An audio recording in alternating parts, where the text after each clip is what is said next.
This program's for English language students who are preparing for the IELTS or similar English tests. I'm going to talk about the speaking test, part 1 and 2 in particular, and some of the common mistakes that students make. The first one is to do with numbers.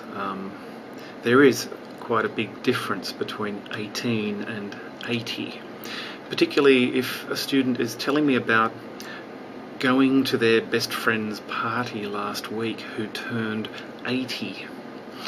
I doubt that many 18-year-old students have 80-year-old best friends. So it is important to make sure that you can speak clearly and pronounce these numbers much more clearly during the test. So you can quickly practice after me. 13, 30, 14, 40, 15, 50, 16, 60, 17, 70, 18, 80.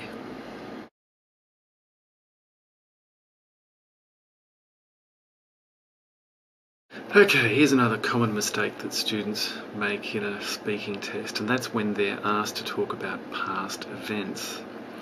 For example, the examiner might ask you to tell them about your last holiday, and the student might reply, well, last year I go to Canada and I see the snow, and there is snow everywhere, and I play in the snow.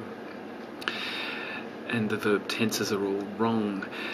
And really the answer they should have given was, last year I went to Canada and I saw the snow, and there was snow everywhere, and I played in the snow.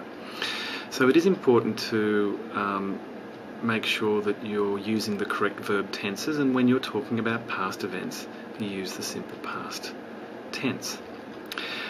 My advice to you is to make a list of verbs, present and past tense, and make sure you're familiar with the past tense form, and make sure you can pronounce the past tense verbs correctly, and make a list of past events in your life that have been important, and make up a little story about each of these events, if you like, just for practice.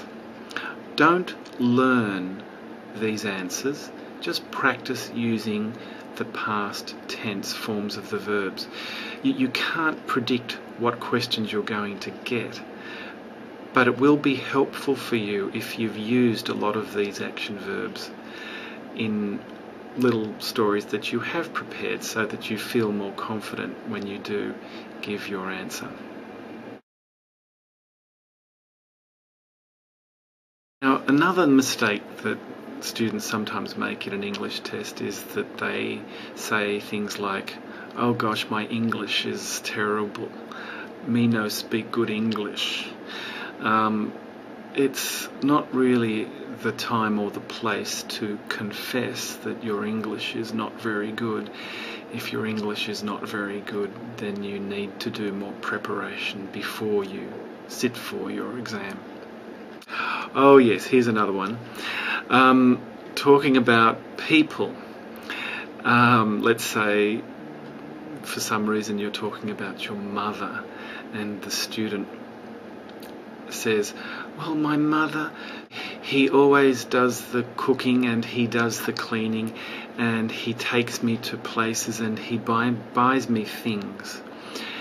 And clearly the student has used the wrong gender pronoun. Mother should not be he, mother is she, and this is a very graphic mistake to make, and one that you should avoid.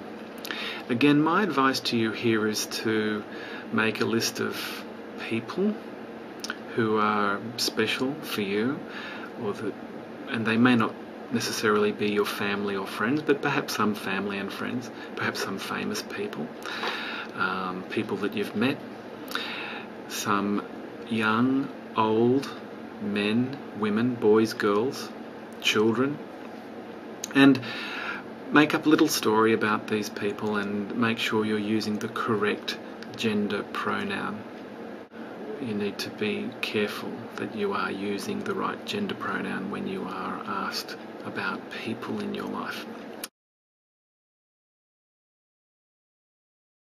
Okay, another mistake that students make in an English speaking test is they want to impress the examiner, so they want to try and use a lot of big words. So let's say they're talking about learning English, and instead of saying, there's lots of ways to learn English, the student might say, there's lots of techniques that can facilitate learning English.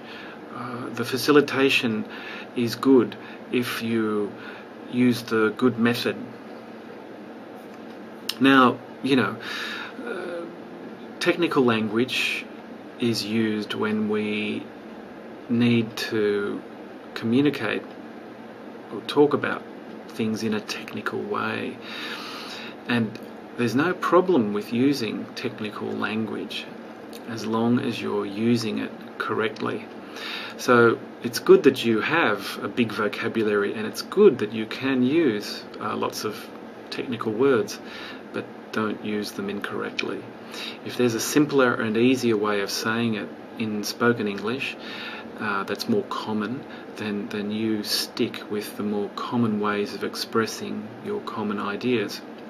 In other words, say what you mean what you say it clearly, and only use more technical language when you are confident that you're using that vocabulary correctly.